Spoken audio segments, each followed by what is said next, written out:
Events and you know, so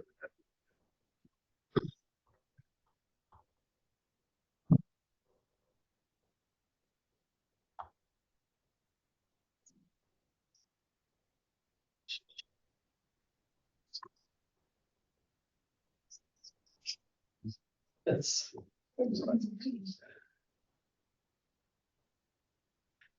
Gotta go through the channels. Hey, Your people can call it. I thought that was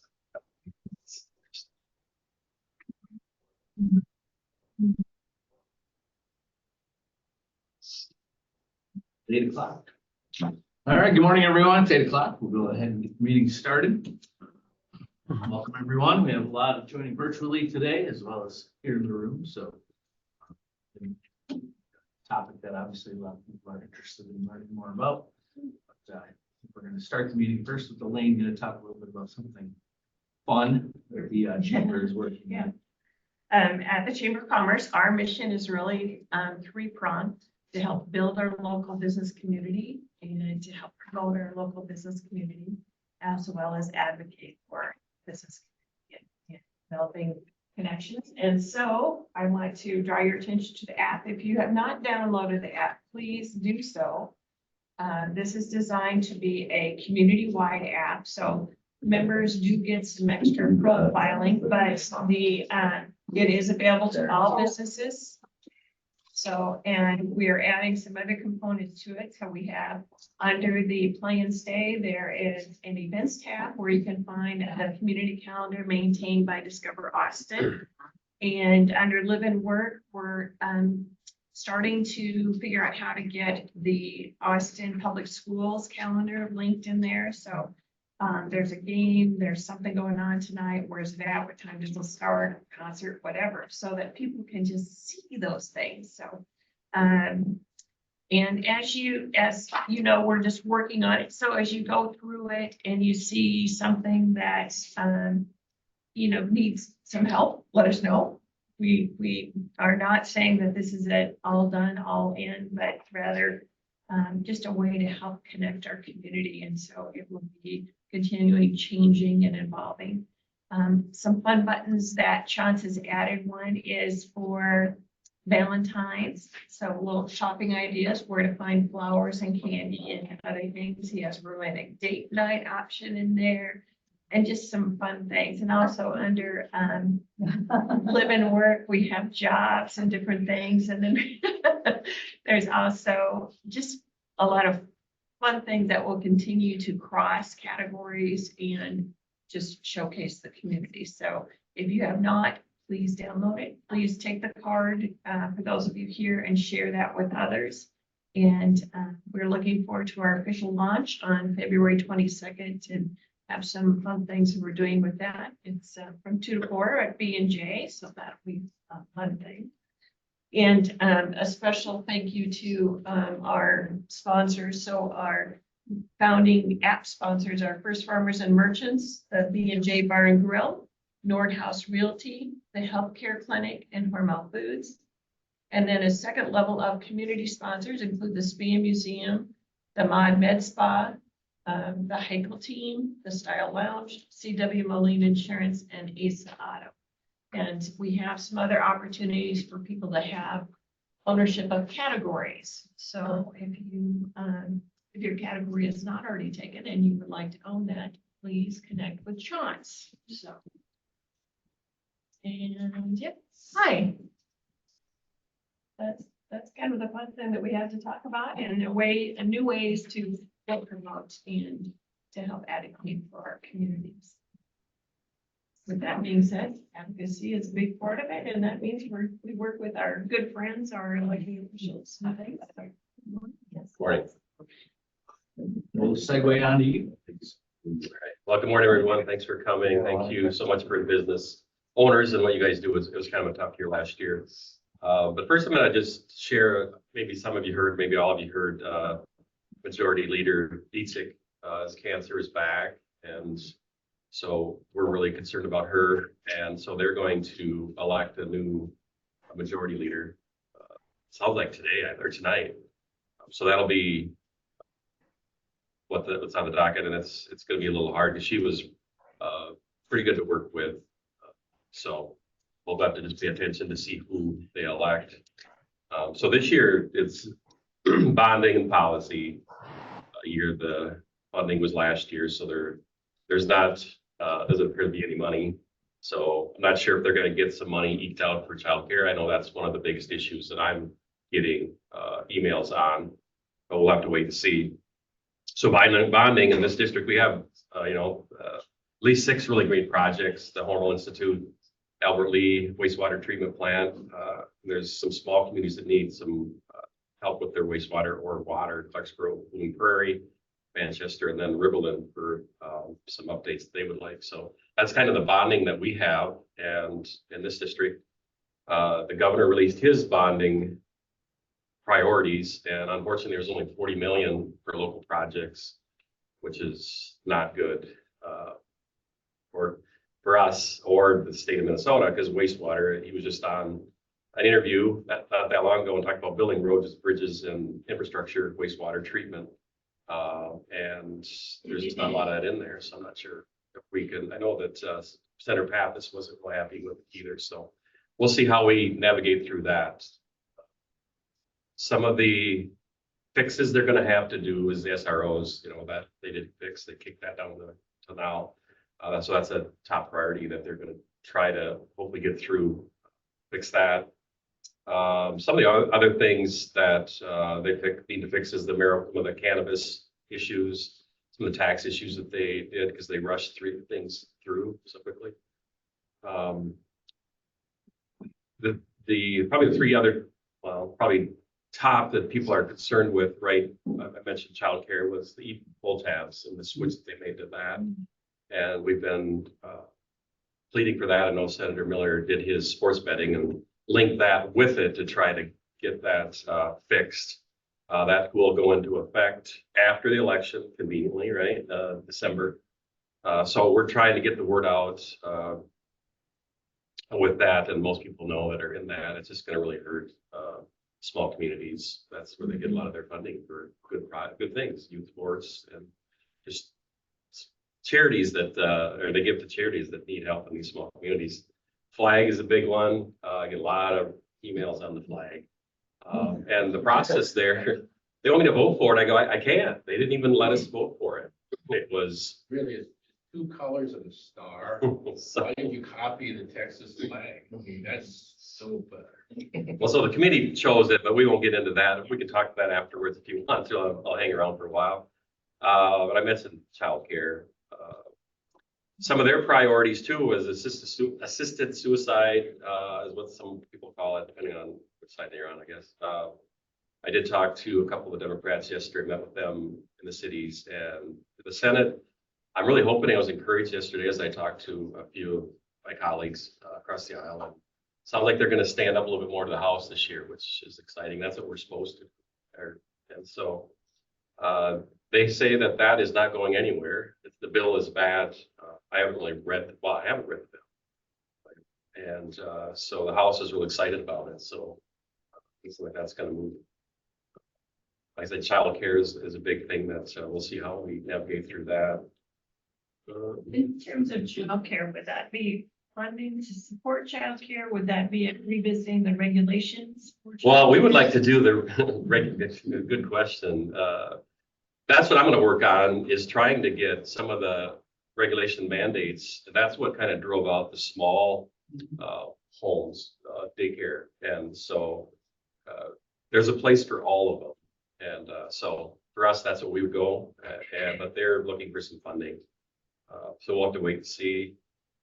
The other bill I'm going to do is the Year in Sick and Safe. I've heard a lot about that. We're going to do nothing else. A message bill, because I don't know if anybody's going to hear it in the committee, because we really tried hard to exempt agriculture. Your part-time workers, a lot of people are retired. They just want to work in the spring and fall. They don't need that. And businesses that have 5 or 10, whatever that number is, or less. And the other one was resorts, summer resort places. Those are places that I've heard, that's another one that I've heard as I go, sometimes I go into local business here and have a little conversation about, what's that cost us to get our stuff ready and the handbooks and the paperwork and the accountants. Oh yeah, I know I don't, but I can imagine. And so it's real frustrating. And then as I talk to the farmer ag community, they're just getting up to speed on it. It's like, I didn't know that. So I'll stop there if there's any question. That's really quick, but as we get rolling, I'll know more exactly what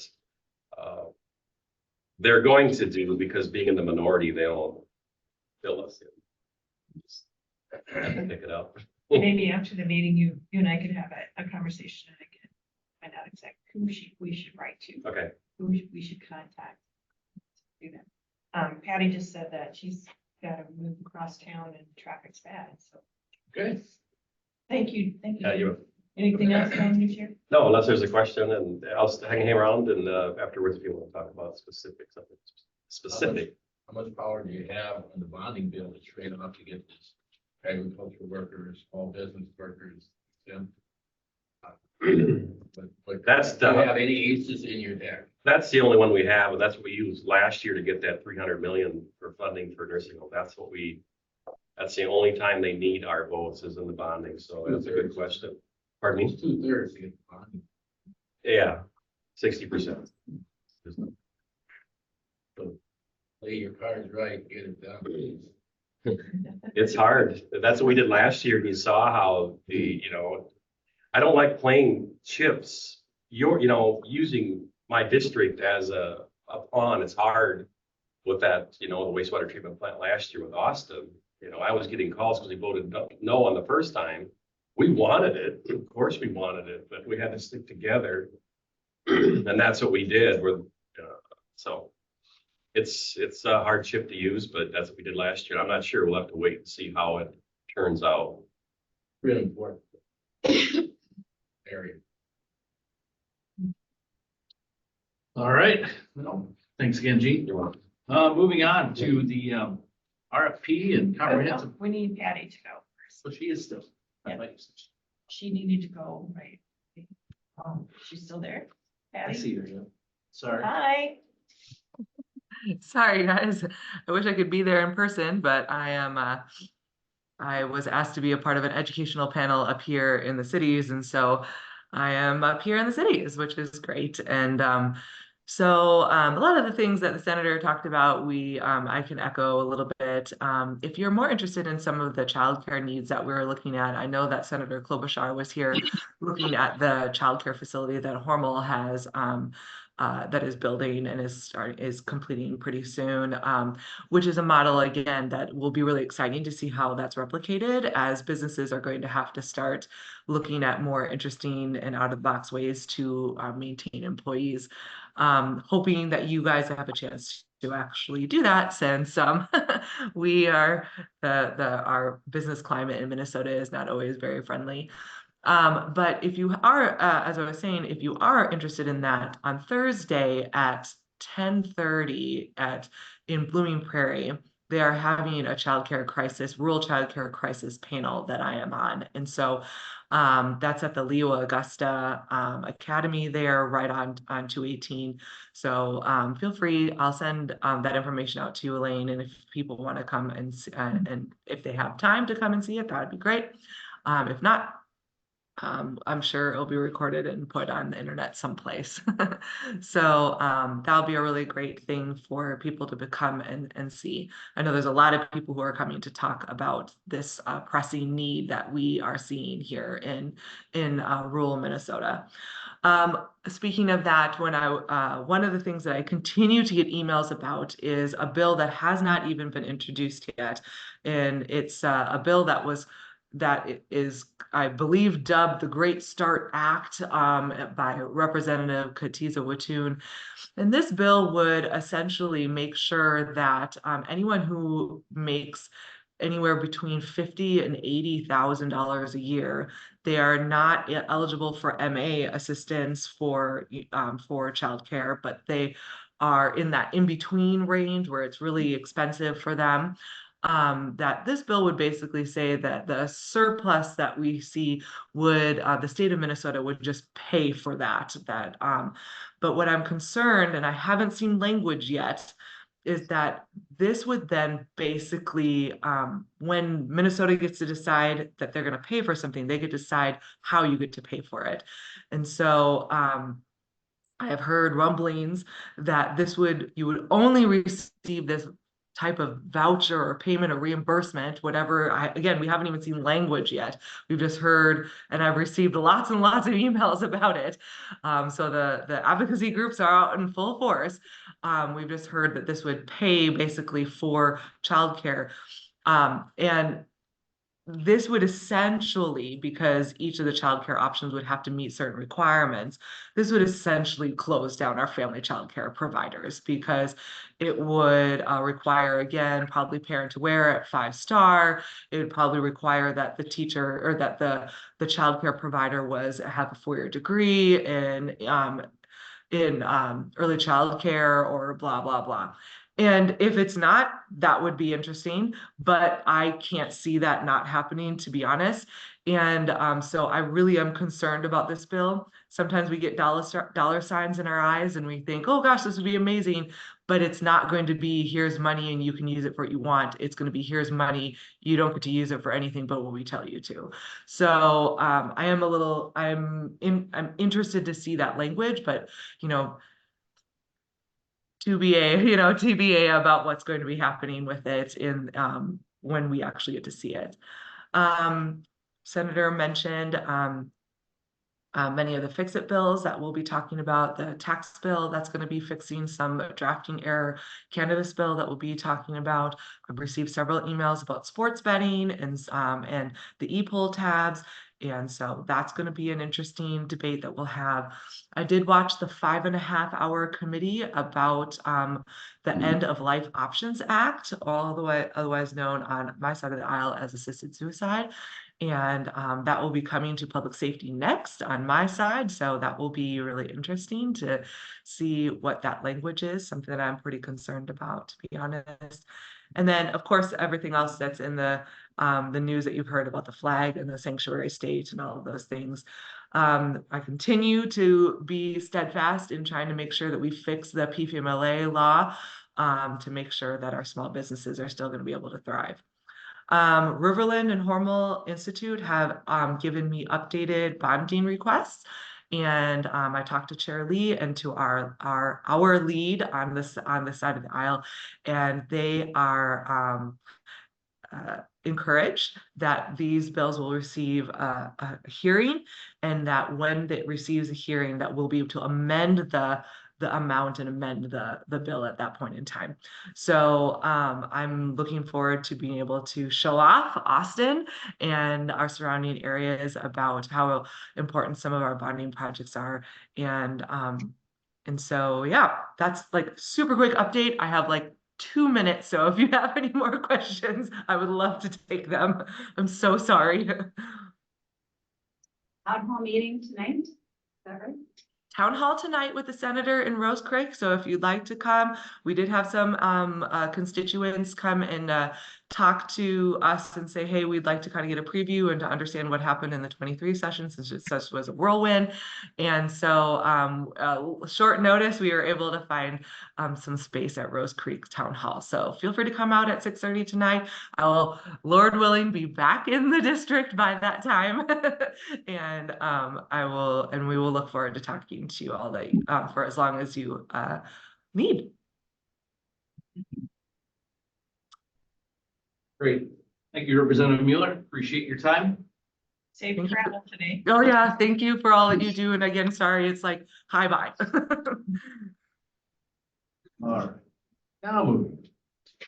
County, city, RFP and comprehensive land use planning, and I will let you guys just take it and know which order you want to discuss things. I think you kind of tag team. I didn't get those words out this morning.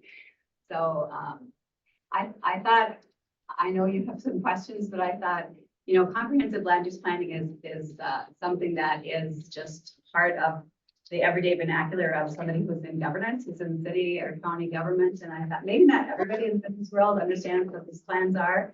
So just a brief background. So from the county's perspective, a comprehensive land use plan is this document that is what gives us the authority to have planning and zoning. It literally Minnesota statute gives us the authority, and then we are required to create this comprehensive land use plan that identifies how we're gonna make the highest and best use of land. Just 1 second. Sure. For those of you online, are you able to see the slides? Okay, thank you. Sorry. So that's right. It also really kind of establishes these values and goals and policies for addressing any land use or development issues. And again, from the county's perspective, this is rural land, all the area that's not within a incorporated municipality. So just taken from the, in a typical planning time for a county is 20 years. And that is because often very little changes out in the hinterlands. It's not like within the city limits where things are changing more quickly. So for example, in Mower County, if you were to go back 200 years and look at a comprehensive land use plan, it would say the same thing. The highest and best use of the land in Mower County is agriculture. Because we have this great soil, and its best use is producing crops. And so but that's only one of the aspects of the plan. It covers a lot of other things, and each time we do it, new things are incorporated. Like didn't have an emergency management plan before. Now we have to incorporate things like that. So every time we update it, we do make some changes. So we left it ours in 2002. So it's been 20 years or a little more. So it's time. And I did, hopefully Elaine can email this out to you so that you could just click on this link and then go and look at each of our documents. So the link on the bottom is a link to the county's current plan. And it's not a huge document. It's this thick. Cities might be a little thicker, but it's really just been interesting to go through it and really learn about the county. If you don't understand, why septic systems are so important to us, it's because we have the typography of our geology here is we have this karst, and so water can move from one end of the county to the other county and other end of the county underground.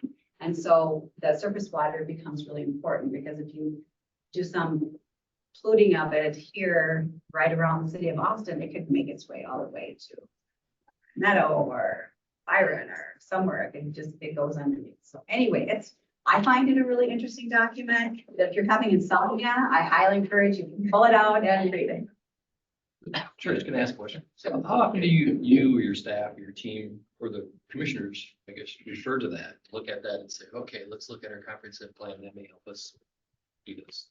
Every single board meeting, this is the document we use to guide any decisions related to land use. Okay. It really is. Okay. Imagine with solar and wind coming in, you have to change your ideas.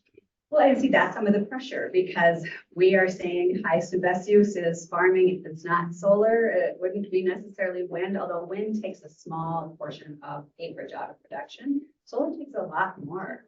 And the challenge we have is that, we have little regulatory, the state has given us very limited regulatory ability over solar. Well, renewables in general, but particularly solar at this point. So that will be one of the justifications that we're going to have to really navigate through this time. Because it's going to take probably in the next year, it'll take 10,000 acres out.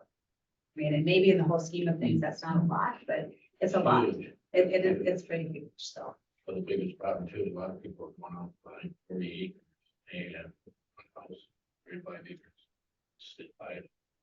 Yes. Now I think it changed to 5 acres. It is 5 acres, but we have pressure on that too. So really good point is we have a density standard, so there can only be one property per section.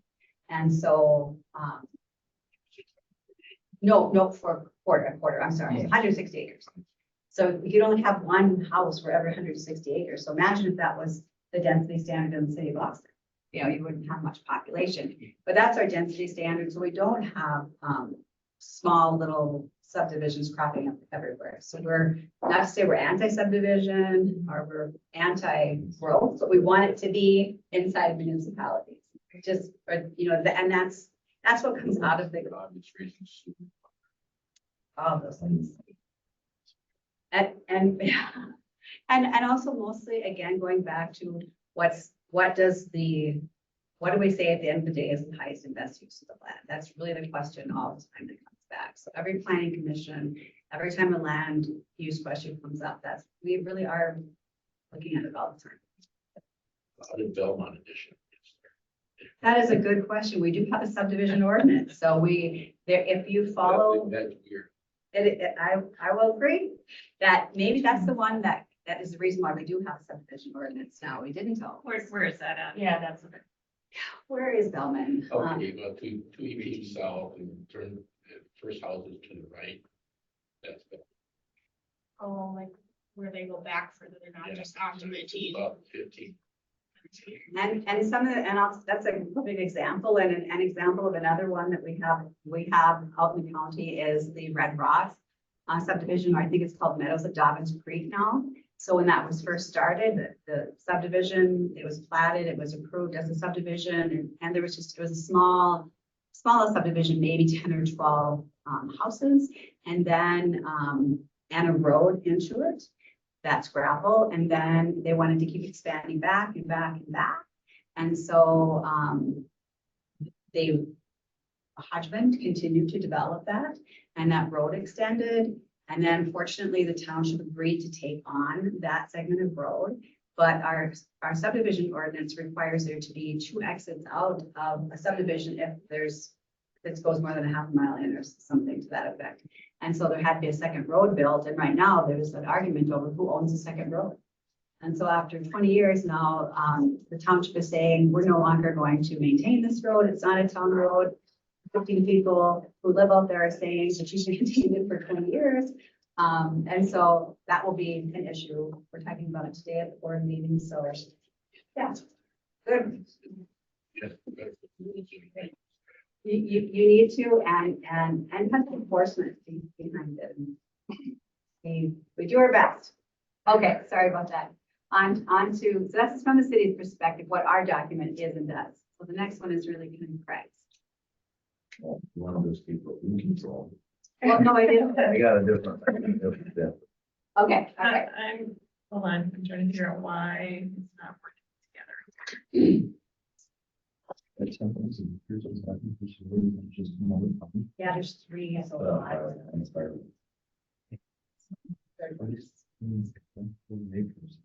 what each one is more like.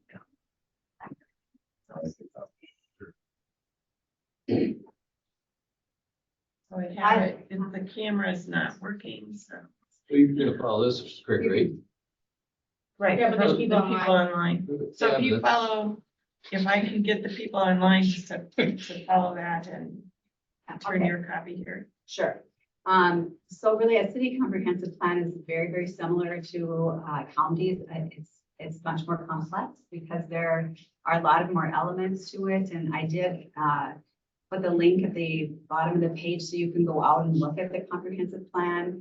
The city's was last done in 2016. So you can see it's only been 7 years since theirs was done, but it's already in need of revision. So, and essentially just like with the city, it gives you the legal basis to have regulation and establishes a vision of the future. And I'll be honest, their comprehensive plan is a lot prettier and is more, has a lot more detail than ours. So I prefer reading Craig's than mine.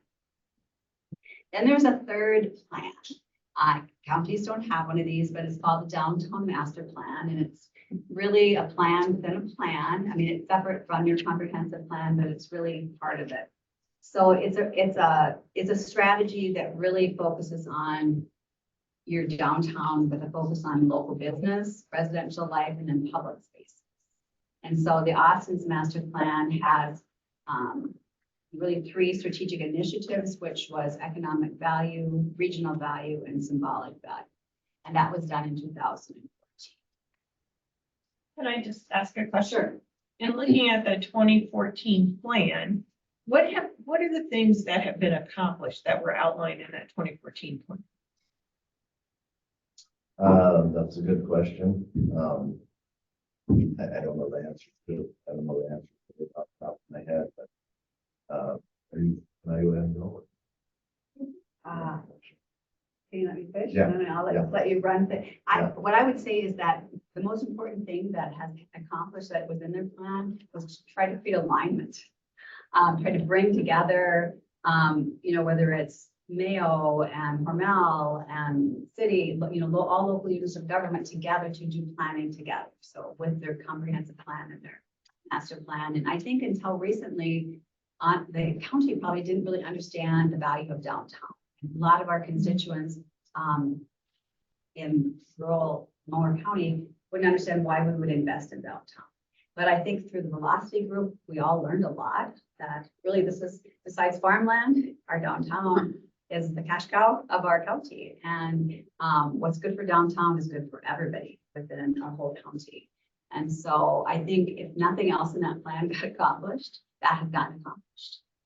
But it's a great read, great document. And I would say if you read it, you'll see that a lot of things got accomplished. So really, it's where's the money coming from? It's very expensive to do this. The last time I did one of these was in Itasca County, and I think ours cost us $180,000, and that would have been about 10 years ago.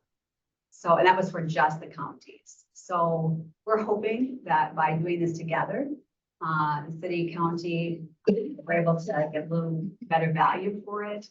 And the funding is coming from the county. I think ours is 160,000, Craig. Yeah. And the city, what is your contribution? Mhm. A little more than That's the that, total. Yeah. more like That's the two. total. On the comp plan, Oh, I think I have it right here. City is 160. Oh, space, we're being both the same.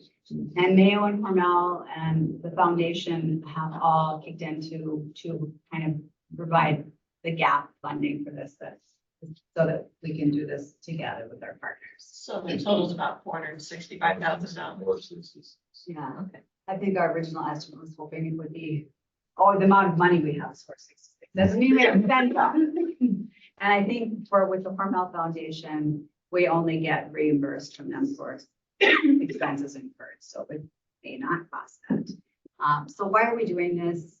Which is really the next slide, is that we really come to see the value of having this unified vision for the future. That you see all the things all the issues and challenges facing the state, the nation, whether it's housing, childcare, homelessness, all these things. No one entity can do it alone, whether it's a nonprofit, it's a school district, it's a local government. We really need to work together. So it's really to align our vision so that we can plan and create action together and really make the best use of limited resources. So the steps, I also gave you a copy of the request for proposals, and in there, it really goes through in detail kind of all the steps and what the document will look like when it's done. But so far we have, we needed to get some funding and we needed to create an RFP, and those two things are done. The request for proposals are out, and the next step is going to be selecting a consultant. And then after that, there's really a lot of work that goes into just data mining, gathering all of the data that already exists from all the studies that everybody has already done. There may be needs to create new studies as well. I think our housing study is a little outdated, so there might be a need to do some new data mining and gather some new data. And then you kind of move into this process that really takes the most time, which is engaging the community.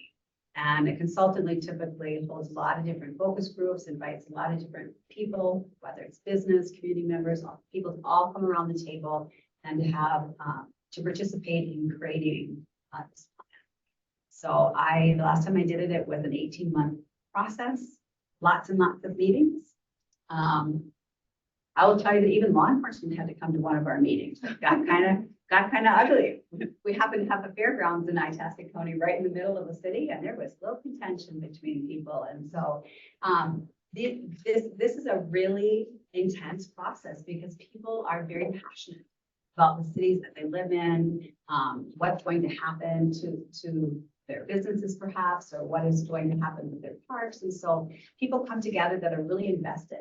And I think it's a good thing. You see all of this energy and synergy, and then miraculously this document happens. And what we're hoping this time is that we're not going to get a document that looks like this, that's just pages of words, because people don't read words anymore. That it's going to be a visual document that you can kind of walk through, and the average person that isn't local government nerds like Craig and I is able to read it and understand it and see kind of where we're going together. Then city county will adopt it, and we will hopefully all move forward together. And so the question of the day is really, you know, what's the role of the Chamber of Commerce? What's the role of business in this? And it's a really good question. I've never been asked this before, and having done this process multiple times, I've never had a chamber involved. So I applaud you for inviting us and being interested in asking the question. But the mission of the chamber is not unlike that of the city or the county. And, you know, most chambers, their missions are really focusing around building communities where residents and visitors and investors are attracted. We all want to attract people to come to live and work here. And that's part of what our comprehensive plan does. Promote the communities, strive to ensure future prosperity via pro-business climates. Our plans have elements within them for that. Creating this unified voice of the employer community. And then this really important piece that chambers are really good at, because of all the different things you do, creating relationships in the community, is reducing what they call this transactional friction through well-functioning networks. There really comes to be friction sometimes, whether it is about where should your farmer's market be located, or where should the plants be downtown? All of these little things. The chamber plays this huge role because they have relationships with all these different entities and helping navigate through that process. So really, the role of the chamber is very important. And I think I put support, participate, educate, and align, and I probably should have put build, promote, advocate, because I think your role in this plan is exactly what your role is as a chamber, is to really support this process, because business is a huge part of this plan. Participate in the process, help educate others about what it is, why we're doing it, why it matters. Hopefully, we will align, the chamber's mission will align with whatever we come up with our downtown master plan, and there's alignment so that we can work together to build the community. So, do you have any questions of me before? Great. Let's just keep common sense. If it makes sense, it makes sense. If it sounds too far right or left, people will not accept it. No. I just want to say thank you for coming to the table, because the things that I have learned in my role, my short time at the chamber, is how important communication is. Yeah. And if people hear directly from others instead of the grapevine, you know, we all play the telephone game, and, you know, it doesn't work out well at the end. The story completely changes. So having open conversation early and often seems to enable us to work more closely together and to reach those common goals that we have, which is building a better Mower County, City of Austin, downtown. Those are all things we're all interested in, because together we all win. So Absolutely. thank you again for coming. And sometimes it's easy for me to forget. I get locked and lost in my office, just creating things like that and doing things. And also it's the water I swim in. So you make assumptions that everybody understands what these things are all about, and what questions could you possibly have, you know, but then I go back and go, I probably couldn't run a bank. A lot of things I don't know about banking or power, all these things. So thank you for inviting us. Well, I think as we move forward in this process, because it's that's how I see it, is just that opportunity to share and to know kind of that we're establishing a common vision for what Mower County, Austin, the downtown will look like in 5, 10, 15 years. And we're all excited about having bigger, better. I mean, on Friday, when we had the European visitors here, we could showcase Austin. That was super exciting. We have a lot of great things going on in our area. And so just wanting to make sure we continue to come to the table together to visit about these things is helpful. And also to hear from our friends at the state level, what's going on, and to make sure we share with them concerns that we have and look for more information to help everybody come to the same place. So It's true, because we can have ideas about growing our community, but if we don't have housing, places for people to live, we don't have childcare. We're dead in the water. Right. You know, we're already experiencing that. It's already impacting our growth. It was at Owatonna, who is growing past us now. Yeah. And you can really look at housing. We have new employees who come to us and they can't find housing here, and one name is full already. Right, going to. I'm just kind of curious, has anybody got $100 bill? Let me check. All right, well, if you had $100 bill and you were willing to give it to me, would you want me to have a plan for that $100 bill? Or you just want to- And that's generally what our comprehensive plan, right? Is to invest $100 bill. $100 bill, we're spending hundreds of thousands of dollars. And we're also asking for private investment to spend hundreds of thousands. And that's what our comprehensive plan really is intended to do. John, Gary, and I went to a meeting yesterday, held by Southwest Minnesota together, and they unveiled their comprehensive economic development strategy, or their SEDS plan. So it's an economic development plan for the region. It's interesting that some of the items that they cited were that population has been growing and diversifying. Probably in Austin, yeah, we probably could see that, but broader region, maybe, I don't know, yeah, that sounds probably right. We're well educated and have a good variety of higher educated options. Yeah, it feels kind of right. We've got Riverland here, and broader region has some resources for education. That seems great. Now you're all sitting down. That's good. Here's another one. Businesses struggle to find workers. My God, anybody heard that one? Wow, that's amazing. Childcare is an issue. Have we heard that one? Everybody's heard that one, I think. Housing availability and affordability is a big concern. Anybody heard that? Wow. Why did they do this plan? I mean, in many ways, it states the obvious, but when you're trying to apply for resources and ask people for money, a lot of what we'll do with this comprehensive plan will be to seek outside resources to help us solve some of our challenges. If we don't have a plan, we're just gonna go ask for the $100 from Harren. And he says, well, what do you got for a plan, man? I'm not just gonna give you $100. I wanna know what you're gonna do with it. Well, we have to be able to cite those things, so it's helpful to have that resource as much as it's kind of readily apparent to us. We have to quantify, we have to put details around that to demonstrate, well, okay, we have childcare issue, but what does that mean in Mueller? What does that mean in Austin? I mean, so that's what this comprehensive plan one part, look at some of those challenges as we go forward. So when we're talking about spending precious tax dollars, we can tell our constituents that we're going into a plan in mind. It also dovetails with other things like our Parks Master Plan that we're working on right now. Our new Jason Cian, our new director for Parks and Rec, he was astute in saying, hey, he liked what we had in the plan where it talked about assessing Austin's facilities compared to other communities of our size. And we have more baseball facilities than other communities our size. So, and you can do that, right? We want to attract more baseball. Okay, so we're going to have more baseball. Okay, we can decide to do that, but if we're also deciding how to spend more resources, we also might say, hey, we're kind of overextended on baseball. Maybe we don't need another baseball field. As much as everybody would love a new baseball field, there's some kind of sense that, hey, we put it in a broader perspective. So some of those things can be helpful and dovetail in. So there's room for more pickleball courts and Right. paintball Right. and So those if you're things. trying to decide those priorities between those various needs, you can make some assessment and say, okay, yeah, we don't have pickleball courts, so since we're overpopulated on baseball, maybe it is okay to go ahead and put our priority behind pickleball. So everybody's pretty familiar with Congress. Seems pretty dysfunctional out there, national politics.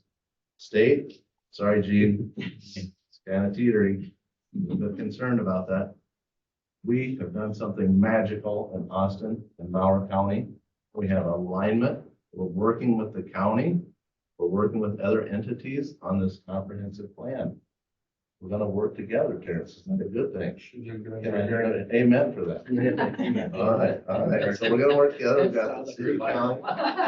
We got Mayo, we got Hormel Foods, and we've got the Hormel Foundation.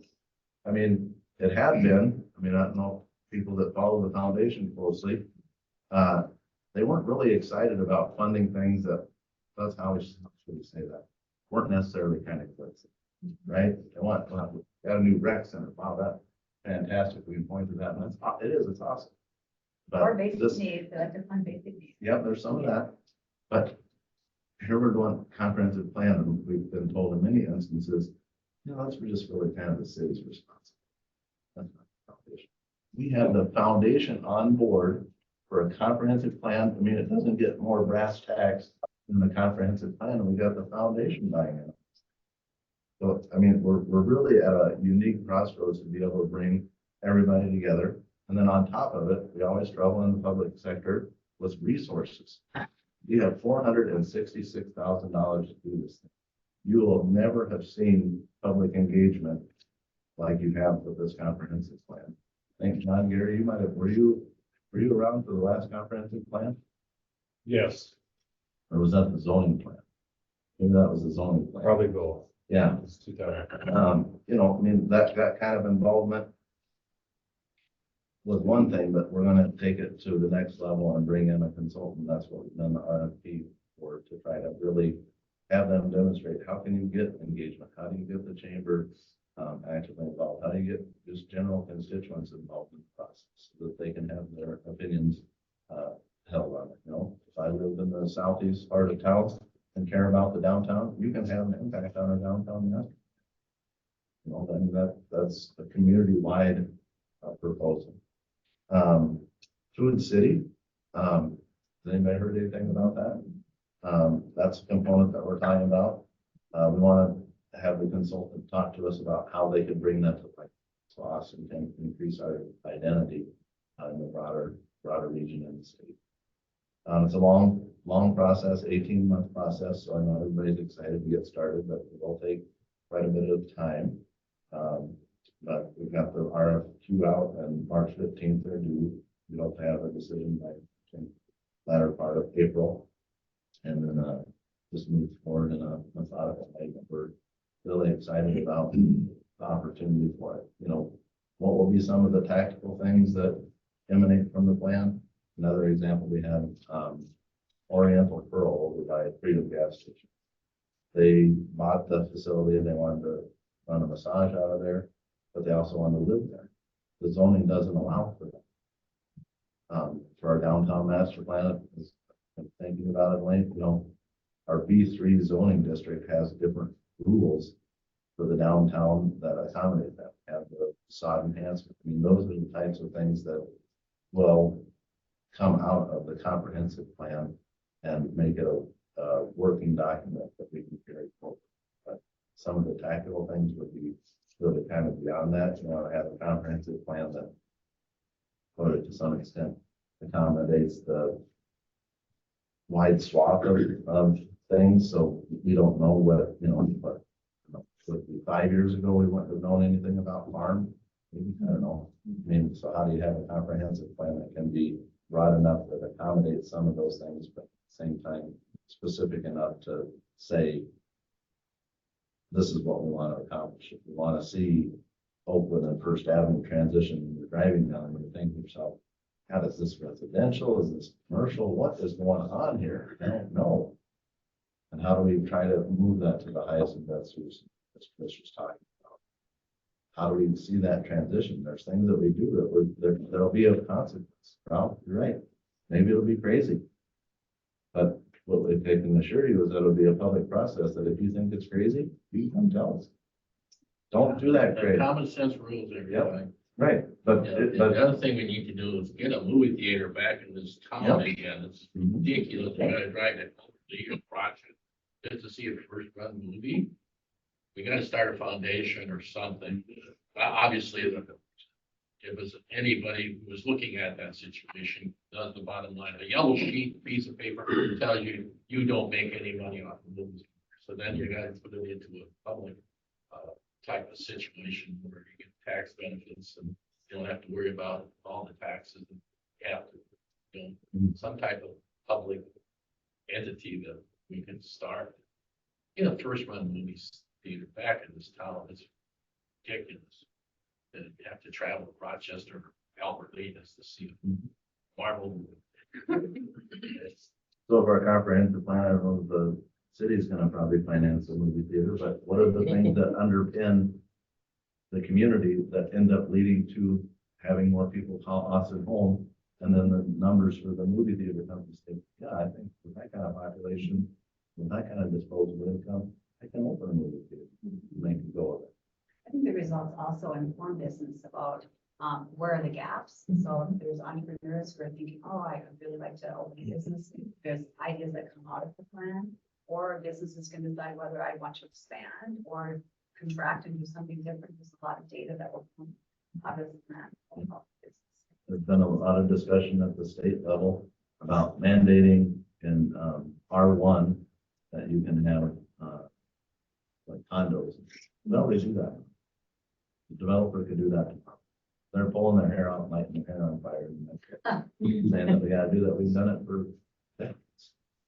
We can already do what, you know, like we don't need the state mandating what we need to do. Well, gee, we can decide that, but we already do that. We already do that, you know, and if we wanna take more of the scalpel approach and say the comprehensive plan, we wanna advocate for more multi-family areas. There's gonna be some conflict there. Either if you have a $500,000 home and there's an apartment building one in next to you, you might not love that. But what does that mean from a community standpoint, that we want to see multifamily be available? We certainly try to get it right, but things of significance often have things of consequence. So we should try to be mindful about the decisions that we make in that comp plan. If we want it to be milk toast, we can do a comp plan that's milk toast. I don't know that that will produce the results we're looking for. So we need it, and that's why we need you guys at the table. Don't make those decisions. It's not all easy stuff. There's some hard decisions to be made, and it'll be fruitful, and I'm looking forward to it. From the chamber's perspective, the interest in, downtown is how that has a regional impact. If the downtown is strong, then our entire community is strong, then our county is strong. So when we talk about downtown, we're not just focused on the impact that it would have on 3 or 4 blocks, but how it would impact the entire region.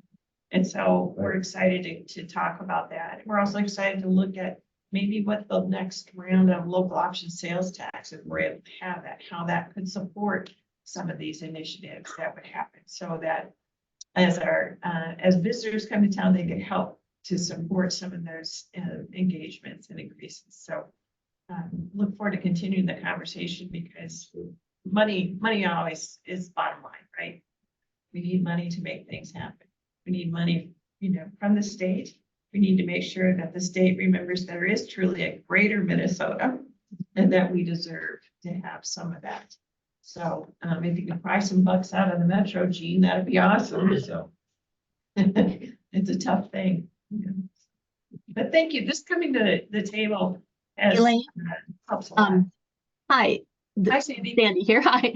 I hopped on because of just the interest that I had when I did consulting with Sunsetting Vision 2020, and really looking at what might develop out of that with an Impact Austin and those pillars that they're trying to influence. And so during that time, I did a lot of reading about the city comprehensive plan, and it was very interesting just to hear in the downtown master plan, as to what the community members are saying. And I just wanted to say, I'm very excited to see a variety of organizations, one, funding, contributing to this, but then also what seems like a broader span of voices to be able to influence the comprehensive plan as well as the downtown master plan. I think that's going to fare very well for our community. So this is really encouraging and exciting for me. When I put on my consultant hat, I can't help because I love this town and I serve so many people within this town, is that one of the things, and if I was in the room, and Craig would probably be shaking his head going, because he's heard this from me a lot, is that within that comprehensive plan, we had this beautiful vision statement that was created by the community, right? And it was just kind of tucked and lost in this comprehensive plan. And everything in me kept thinking, what if that vision statement was something that was put up, in City Hall, if it was put up in different areas in our community to say, here is the big vision, here's our North Star of what Austin is moving towards, knowing that we're not there, right? So when people get critical and say, oh yeah, that vision that we're doing, we're like, yeah, we haven't made it yet. We need you to help us, make it happen, right? And when we're talking about aligning people in terms of organizations to be able to make this move forward, this is just a thought, is that as that vision statement gets created, is there a way that that can become our community's vision statement, so that it's not just, these kind of whack-a-mole when we're making some of even the bigger decisions, but that it becomes one of those things that, whether it is city council or whether it is housing and development, whether it is human resources or whatever, it's that kind of go-to say the bigger picture is this vision, and how is our decision going to impact that vision? Is it going to grow it? Is it going to unintendedly sabotage it? So anyway, I just want to encourage us to not lose whatever vision is written. And if it's written in a way that the average person can say yes to that, that it becomes a little bit of a, like I said, our North Star that we collectively keep trying to push forward. So yeah, just my encouragement with that, and really happy to see the collective impact that is stirring with this. Thank you, Sandy. One of the things we're wrestling with right now, for beginning this time of year, we're going street battle. So one of the streets we're gonna add sidewalks. The first time we add sidewalks, we have an existing residents pay for them, so property owners will pay for the sidewalk. We'd ask folks, do you want to walk along bike? Yeah, something like that. Well, when it comes down to individual areas, boy, I don't want to shovel snow. Well, half to 3/4 of the town have sidewalks, they're not shoveling. And probably the areas that they have are probably more affluent, probably for the snow blower. It's hot to get. We want to have kids be able to not play in the street. We want to be able to have people, well, do I want to walk on the street? I can, but it's not very relaxing if I'm worried that I might get clipped by a car coming by. So some of those things, again, back to these are going to be issues of consequence. If we say in a comprehensive plan, we want to attract young people. They like a walkable bike. We want to grow this community. So when it comes down to a specific issue, we can decide not to do sidewalks. Not necessarily put a stake in it now, but I mean, those are the things where it actually makes impact of if you're going to get to where you want to go, the comprehensive plan, how long it's supposed to be in place. That the stuff happens slowly in Austin. But if you really want to get there, when you're faced with those questions, we need to go back to the comprehensive plan and say, hey, you want to be a walkable bike, so we need to say yes to sidewalk. So keep an eye out. Those are the things that kind of can make the plan not be, I hear a lot of times that, yeah, we do these plans and then they just sit on the shelf. I mean, some of that's on our own, it's on ourselves by not advocating for what's in them. And I can't, it's hard when you're on city council deciding you got the whole neighborhood that doesn't want sidewalks. And policies made option by the list up. 30 people screaming, no. Whereas other people saying, hey, we have this comp plan. This comp plan. If we want to be walkable and bikeable, want to attract young people. We need that voice too. So, thanks, guys. We look forward to working with you. Does anyone online have something they'd like to share?